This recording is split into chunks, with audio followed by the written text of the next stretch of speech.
All right, welcome to week 3, module 3. We are talking about sketching today. Okay, so pictorial drawing is essentially a way to draw objects in 3 dimensions. So obviously an object in real life is in 3D, but a lot of times as engineers we need to draw them in 2 dimensions, like on paper or on a computer screen. So we have a few ways to sort of make these objects look 3D, and we want it to be, we want them to be realistic. So these 3 types are isometric, oblique, and perspective. So here on the left we have an isometric drawing. Some things to note about isometric. See how it's sort of at an angle, like this corner here is closest to us, and then it goes off into the distance. Another option is oblique drawings, and with oblique we have 2 types. We have cavalier and cabinet, and I will talk about some differences between those 2. But one thing to note with oblique drawings is that the closest thing to us is this front face. So like in isometric, it's like the whole thing kind of rotated a little bit. With oblique, we're sort of face forward to that one front face. And then it goes off into the distance. And then we have perspective drawings, which is another way to draw things that sort of will shrink off into the distance. So just like that trick where you can squish someone's head in the distance, things that are far away look smaller to the way our eyes perceive images. And perspective drawings sort of take advantage of that. Perspective, you could draw that front face forward like in oblique. So this picture, the front face, where's my mouse? The front face is closest to us right here. Or there's another version of perspective drawing where you could twist it a little bit and have that corner be closest to us. So I'm going to start with oblique pictorials. An oblique pictorial starts with a straight-on view of one of the object's faces. Typically that's the front face, and I'll talk about how to find what is the front face. From that front face, we draw angled parallel lines to represent the depth of the object, or how far that object goes into the background. Common oblique angles include 30 degrees, 45, and 60 degrees. So that's essentially that we're drawing something off into the distance at either 30, 45, or 60 degrees. So this is an isometric pictorial of our object. It's just a 3D representation. So say we want to draw this picture, but as an oblique representation. And that's what we have here. So again, our oblique picture has these faces that are sort of the closest to us, and then it goes off into the distance at an angle of 45 degrees. It's pretty easy to make these angles if you're just using regular graph paper. The 45 degree is basically you just make a cut through the diagonal of every square. If you wanted to go up to and over 3, that's probably going to give you closer to a 30-degree angle, or if you were to go up 3 and over 2, that would give you a 60-degree angle. So making those common angles is really easy when you're using regular graph paper with squares. I'll also make a note here, I have attached on Canvas a PDF of some grid paper. It's just 1/4 inch graph paper, basically. So if you don't have your engineering notebook, or you'd rather do some sketches on just some loose paper, you can always print those PDFs of the graph paper. All right, so about these oblique pictorials, there are 2 common types. We have the cavalier and the cabinet. So the difference between these is how the depth is represented. So how deep does it go? How far into the background does it go? That's the difference between these 2. So given this picture, these are 2 examples of our oblique drawings. So cavalier has sort of more, it looks like it extends further into the distance. And the idea with this is that if each of these cubes, like say this front little piece was a cube that's supposed to be drawn. It's maybe a 3x3 cube. Say you got your ruler out and you measured this front edge, it was an inch long, then you would draw this dimension also an inch, because in reality, that piece is a 1 inch by 1 inch by 1 inch. However, when you draw them in Cavalier, they end up kind of looking stretched a little bit. So that's why cabinet drawings were developed, and I believe they were actually developed by cabinet makers, which is why they're called cabinet obliques, who wanted to basically sketch how a cabinet or bookshelf or furniture might look if, you know, closer to reality. So in a cabinet picture, the depth doesn't go quite as far. So we actually scale the depth a little bit. You can see that this depth now, instead of going an inch back, maybe you only go half an inch. So cabinet obliques are scaled in terms of depth, but they end up looking more realistic to our naked eye. So again, you could think of this, the cabinet, which is on the, the Cavalier, which is on the left, has the full width that goes all the way back into the distance, or the full depth.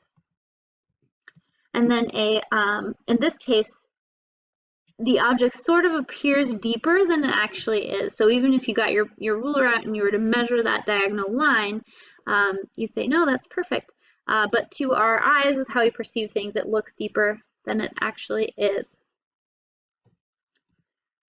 So a cabinet, we again draw this depth at about half depth. In this case, our view looks a little bit more realistic because that depth isn't distorted, isn't stretched out longer.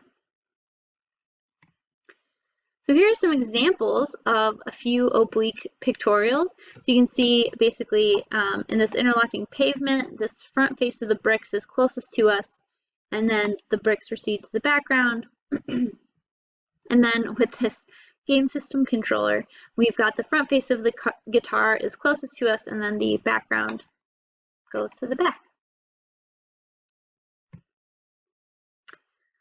All right, so isometric pictorials are a different way to draw, and for isometric drawings, I've also attached a PDF of isometric dot paper. Actually, it's grid paper, but basically, isometric paper, or isometric, means equal measure. So instead of having like square grids, your grid is going to be off at 120-degree angles. So essentially, our edges converge at 120-degree angles.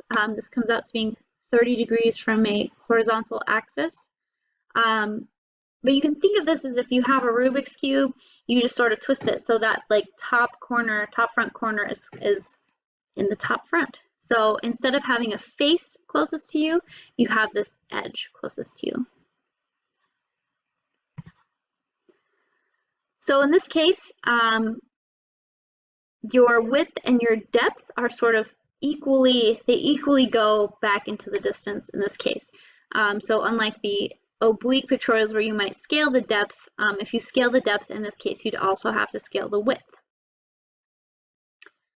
So in terms of how you choose what the front face is, so this applies to oblique or isometric. So basically, are you going to put your front face here? Would you put the front face up here, or would you put it here? It sort of depends on the object you're trying to draw. So you could think of this object here. This is considered the top front right orientation. So the front side is typically on this face, the top's on the top, that's an easy one. And now this is our right side, and then maybe you have some other features like this green slanted cutout here. Alternatively, you could sort of rotate it or twist it so that this is the same front side, but now we're looking at the left, and then we still have our top. So you can imagine you could also have a view where you're looking at the bottom or even the back side. So how did we decide in both of these pictures? We decided that this red face is the front. How did we choose that? And we choose that by sort of thinking about these suggestions here. So first, you want to think about the most natural position or the use. So with my stapler here, it wouldn't make sense to have the bottom of the stapler be the front because that's not the part of the stapler that you see. So if someone's like, oh, what is this? It's obviously a stapler. Like, not really. Um, so something like this, having this be the front side makes more sense. This also shows the best shape and characteristic contours. So maybe if you chose this side of the stapler as the front, you're kind of missing like the whole stapler mechanism. So this better shows those contours. This is also the longest dimension. So typically you do want to choose the longest dimension to be basically the bottom of your front. Fewest hidden lines means you want to pick the feature that has basically shows the most, that doesn't have things hidden behind it or features hidden behind it. Yeah, we'll go over more of that later. You also want it to be in the most stable and natural position. So like balancing the stapler here doesn't really make sense. This way makes the most sense. It's the most natural. So for this example, we have this object here, and I have decided that this sort of L shape is the best front view. So this is considered the top front right orientation. We've got the top that you can see. We decided that's our front view, and then we can see the right side. So that's our favorite front view there. We also have, basically, we decided that this L shape is the best shape description. It's got the longest dimension here. The most natural position means that it's basically resting flat, and then there are no hidden edges. So there's nothing actually hiding in the back here. There's not a cutout or a hole that we missed. All right, so how do we actually draw these things? We can essentially use the box method, which is a sketching technique used to envision where our shape is going to fit and to make sure that we have the proportions correct. So essentially, you're just going to imagine that your object is living inside an imaginary box. So it's like your object is perfectly fit in that box from Amazon. That box is what we are drawing right here. So just a note, good sketching gets better with practice, first of all, but being good at sketching basically requires a sense of proportion and the ability to estimate size, distance, angles, and other relationships. So this picture on the top, this is a good sketch, whereas this one on the bottom is kind of, you can see when they're compared, this one's doesn't quite have the same proportions. You know, this face here gets wider at the bottom and skinnier up here. You know, these lines, a lot of these lines should be parallel and they're not. So being good at sketching, you sort of have to develop your eye and make sure that the proportions are always correct. All right, so I'm going to go over a couple examples on creating isometric sketches of simple geometric objects, and then we're also going to talk about shading very briefly. So, example 1. This is the object that we want to sketch as an isometric pictorial. This is actually pretty close to an isometric pictorial that's drawn right here, but we're going to sketch our own. So the first step is that we want to lay out the box that's going to contain this view using points and construction lines. So construction lines are really lightly drawn lines. So if you're using your engineering notebook, you can definitely use pencil for this because it's easier to make a light pencil line, and I'm totally okay with that. So say we have our isometric paper and it looks about like this.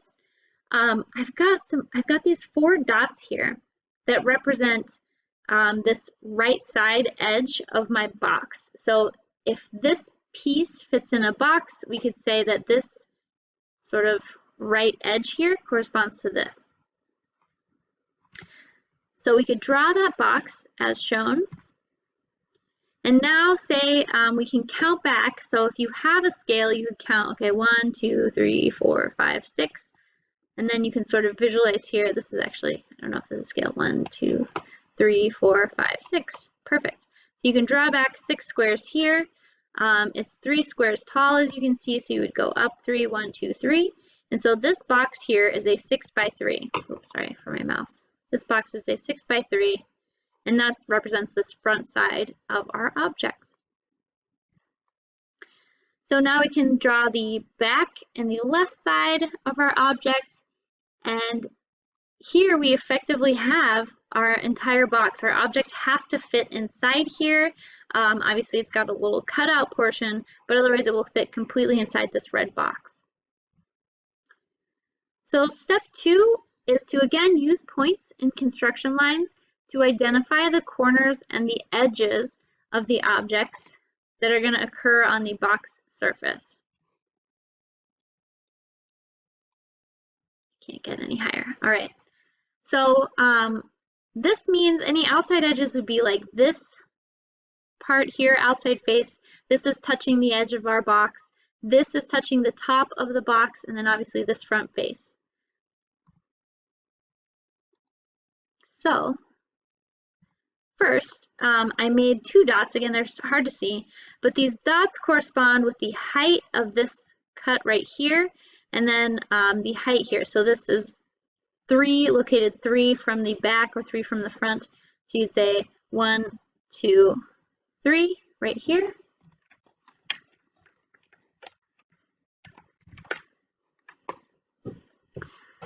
So now that we've got those, we can actually draw lines connecting across those points, and that's going to reflect that cut surface. And then we can just connect. And remember, we'll have to connect even though this is the back side of our box. We still want to connect that line because in reality, this corner here is not part of our object. So now we want to trace the visible edges of our part with thick, dark object lines. So again, I like to start with those. We're still working on the outside faces. So the top, we know for sure that's going to be the top. This front side we know, and then this right side we also know. And then we can just finish it up by adding that last line. So if you were to have inside faces, so if there were a hole cut out in the center or something like that, then you could add those next once you have the outside faces. In this picture, there are no inside faces, so we're actually done. And what you could do in your notebook or as you're drawing these, you could erase your construction lines, but I do like to see them. So don't completely erase them.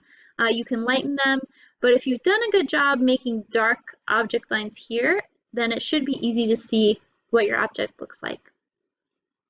All right, so we can also do some shading.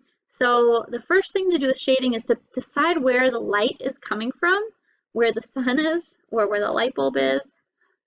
So say, in this case, the sun is sort of on the far side, on the back side of our object. In that case, the sides closest to us are going to be in a shadow. So once you decide where the light is, you're going to be adding shading to 2 of the 3 faces. So I decided to add it to these faces. Again, you can see if the sun were sort of off in the back, these 2 faces would be darker. So one thing you could draw sort of parallel lines close together. That's kind of what I have in this right side face here, right here. Or you could use cross hatching to imply sort of even a darker shade. So you can see that this front side ends up a little bit darker than just the parallel lines. So you have a little options to do some sketching, do some shading with. All right, second example. So if this is our object shown here, first thing we want to do is basically make the box, construct the box for our object. And so maybe we want to figure out what the dimensions are first. So in this case, we could break that object apart into separate blocks. And we see that it is 3 units wide, 2 units tall, and 2 units deep. So our box is going to be a 3 by 2 by 2. So again, we can use points and construction lines to lay out our box. All right, I know it's hard to see, but I again started with this right side face and I put these 4 dots right here. We can fill that in, make that right side. That's our solid right side of the box that this object is going to fit in. Now I added a couple dots on the back, connect to make the top of our box, and then one more dot on the bottom left, and we can connect that. So that's our box that we've built. Hopefully you can see that with the red line there. This is a box that our object can fit inside. So again, step 2 would be to use points and construction lines to make those outside faces. So think about where our object really does actually hit the outside of our box. And we can see that it's probably going to be this face here, this face right here, and then these 2 on the top. So I'm starting with a 2 on the top. I made 2 dots here, and then you can see that this little section is going to end up being our top area. So now I made another dot here. So you can imagine that this exists on this front face. I'm making this square that's going to correspond to this face right here, like so. And then on the right side, we can make this square that matches this face right here.